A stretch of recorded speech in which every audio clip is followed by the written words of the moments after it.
வணக்கம். நான் கவினா நலமுருகன். அன்று அரசு பதவியை இழந்தோம், இன்று அரசிலும் இழந்தோம்.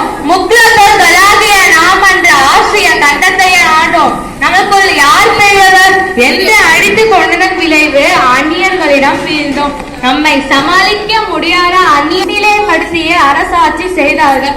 அதன் பின் ஆங்கிலேயர்கள் நம்மை ஆக்கிரமித்துக் கொண்டார்கள். நம்மை வரி கட்ட வேண்டும் என்று கட்டாயம் படுத்தினார். அதை முதலில் எதிர்த்தவர் நம் முப்பாட்டன் பூலித்தேவனே. அதை வரலாற்றையும் அந்நியர்கள் அவர்கள் எடுத்துக்கொண்டார்கள். இருவரும் காலங்களில் நம் முக்குல துருவுகள் தேவரென்று பட்டத்துடன் ஒன்றிணைந்தால் மட்டுமே நம் இருப்பிடமே இருக்கும். எனவே ஒன்றுபடும் அரசியல் அதிகாரத்தில் வெல்வோம். இப்ப நான் உங்களுக்கு ஒரு இயற்கை பத்தி அந்த ஸ்பீச் சொல்ல போறேன். சுற்றுச்சூழலை பாதுகாப்போம். நம்ம இயற்கை நமக்கு கிடைத்தது அதிக பொக்கிஷம். மரங்களும் பறவையும் அவை இல்லை என்றால் இயற்கை சுழற்சி நடக்காது. ஒன்று, பறவைகள் பழங்களை தின்று எச்சம் வருவதால் அதில் கலந்து வரும் விதைகள் முளைத்து காடாக மாறுகிறது.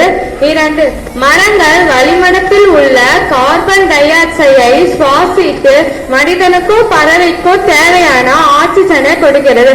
அதனால் மரங்களை வளர்ப்போம், இயற்கையை பாதுகாப்போம். நன்றி.